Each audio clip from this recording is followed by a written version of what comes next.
Order! Order! You are an incorrigible delinquent at times. Behave yourself, man!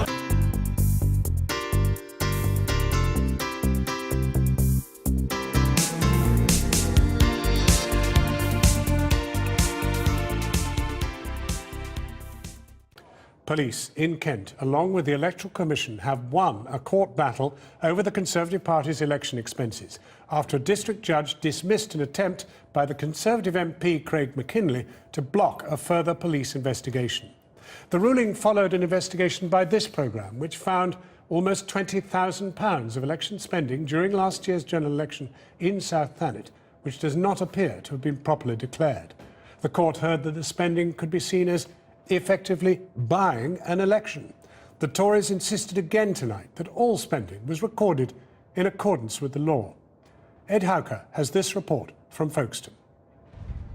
For months, this programme has been investigating the Conservative Party's spending in South Thanet during last year's general election. 18,838. We reported how the party spent almost £20,000 supporting their candidate Craig McKinley, who battled to defeat UKIP's Nigel Farage, money that was either declared as national spending, not local spending, or not declared at all. Today, the battle moved here to Folkestone Magistrates Court. A district judge heard how Craig McKinley and his agent may have bought an election, and that police needed more time to investigate.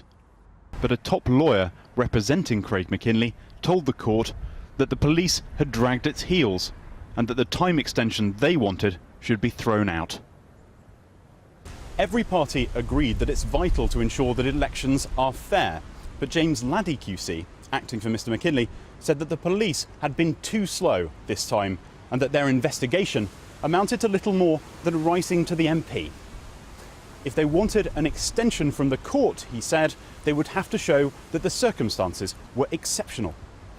And if the matter was so serious, that it was exceptionally serious, he said, you would have expected a corresponding amount of diligence in the work that they have done investigating Craig McKinley.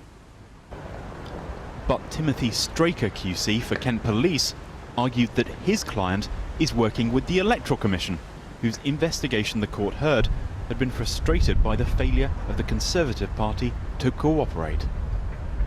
In a submission to the court, the Electoral Commission said, "The investigation has been delayed and hindered by the failure of the Conservative Party to provide complete and timely disclosure. There is very significant public interest in this matter. The implications of the allegations are that individuals and/or the Conservative Party may have committed deliberate acts intended to circumvent the party and election finance rules. These allegations go to the very heart of our democracy." Our investigation has revealed how top Conservative Party staff, like campaign specialist Marion Little, were parachuted into South Thanet to take over the campaign. Hotel bills reveal a large number of workers were put up in hotels, including the party's former head of press and 2 special advisers who had worked for Theresa May. And the party used branded battle buses to bring more activists into the constituency to campaign for Craig McKinley. But the costs of it all were not declared on McKinley's spending return, and today the judge agreed that that should be investigated. In the end, the judge was satisfied that the investigations into Conservative election expenses were wholly exceptional and unprecedented in scale. District Judge Barron also said that the matter went far beyond the usual circumstances. So what this boiled down to is that question of delay. And the judge said that he was not satisfied that sufficient investigations had been undertaken by Kent Police. Today, the defeated candidate Nigel Farage had this to say. Well, I'm very surprised that the Conservative Party hired one of the most expensive QCs in the country to try and stop the police continuing with their investigation. And it all sort of makes me wonder, do they have something to hide? The Conservative Party insists all its spending was carried out in accordance with the law. In the case of South Thanet, that is now a matter for Kent Police to determine. Ed Howker reporting from Folkestone, where we asked the Conservative Party for an interview. No one was available.